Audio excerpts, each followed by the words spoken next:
Shalom dan selamat malam jemaat yang dikasihi Tuhan.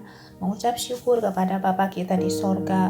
Oleh karena kasih dan kemurahan-Nya, kita masih bisa bersua melalui renungan malam pada hari ini. Terlebih hari ini kita memasuki bulan keempat tahun 2024. Dan juga bulan April ini adalah bulan di mana kita akan merayakan sebuah peristiwa yang luar biasa. Yesus mati buat kita dan Dia juga bangkit buat kita. Yesus yang sudah membawa kita dari luar masuk ke dalam Kristus, dan di dalam Kristus kita memiliki segala sesuatu yang kita perlukan, bukan hanya untuk hidup di masa ini saja, tetapi untuk hidup kita di masa-masa kekekalan nanti. Dan pada malam hari ini sebelum kita beristirahat, baiklah kita mendengarkan sebagian dari firman Tuhan yang saya ambil dari kitab 1 Petrus yang pertama, ayatnya yang ketiga sampai yang ketujuh demikian.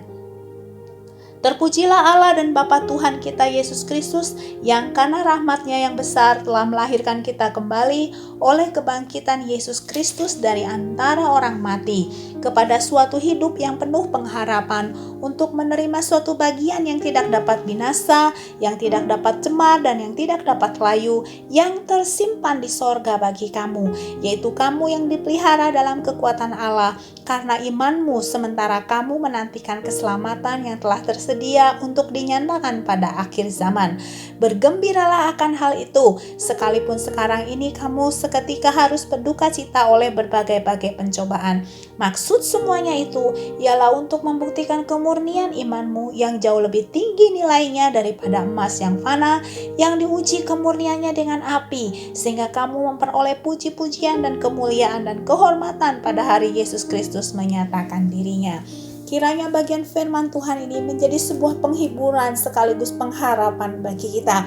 Kita menjadi ingat bahwa kita itu adalah orang-orang yang sedang menantikan keselamatan itu tergenapkan nantinya. Kita sedang ada dalam sebuah perjalanan sampai di tujuan, sebab dunia ini bukan tujuan kita, tetapi sorga yang mulia itulah tujuan kita. Dan sementara di dalam penantian masuk ke dalam sorga yang mulia itu, kita harus dihadapkan dengan berbagai-bagai pencobaan. Pencobaan di sini melambangkan apa? Hal-hal yang menyulitkan, masa-masa yang sukar dikatakan, bahwa pada hari-hari terakhir itu Timotius menuliskan akan datang masa-masa yang sukar. Kesukaran memang sudah terjadi dari zaman dahulu, dan memang dari abad awal sudah diperingatkan bahwa hari-hari akhir itu akan datang dan kesukarannya akan semakin tereskalasi.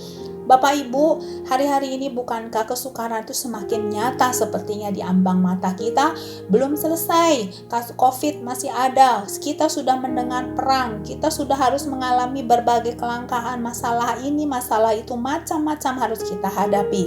Tetapi semua itu biarlah kiranya akan menyadarkan kita betapa kita ini memerlukan Tuhan, dan kita berpegang pada firman Tuhan. Kiranya apa yang sudah dikerjakan oleh Kristus seperti yang dinyatakan di dalam ayatnya 21. Sebab untuk itulah kamu dipanggil, karena Kristus pun telah menderita untuk kamu dan telah meninggalkan teladan bagi kamu, supaya kamu mengikuti jejaknya. Artinya apa? Penderitaan itu bukanlah sesuatu yang begitu aneh buat kita, sebab ternyata Kristus pun sudah menderita, dan kita pun dipanggil, ada karunia untuk menderita. Sebab penderitaan itu adalah sebuah sarana ujian, seleksi iman untuk kita, sampai kita didapati benar. Sebab bagi orang-orang yang bertahan pada masa sulit akan selalu mendapat pertolongan. Itu yang dialami oleh tokoh-tokoh Alkitab. Saat mereka bertahan di dalam kesulitan, mereka akan mendapat pertolongan. Ada upah bagi kita yang senantiasa kuat di dalam menghadapi penderitaan. Dikatakan apa? Kita akan memperoleh kemuliaan.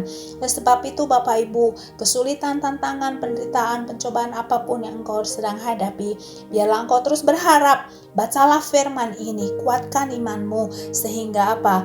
Kristus akan tetap dipermuliakan di dalam hidup kita. Kita tetap ada di dalam Kristus meskipun penderitaan itu begitu berat. Mari kita akan berdoa.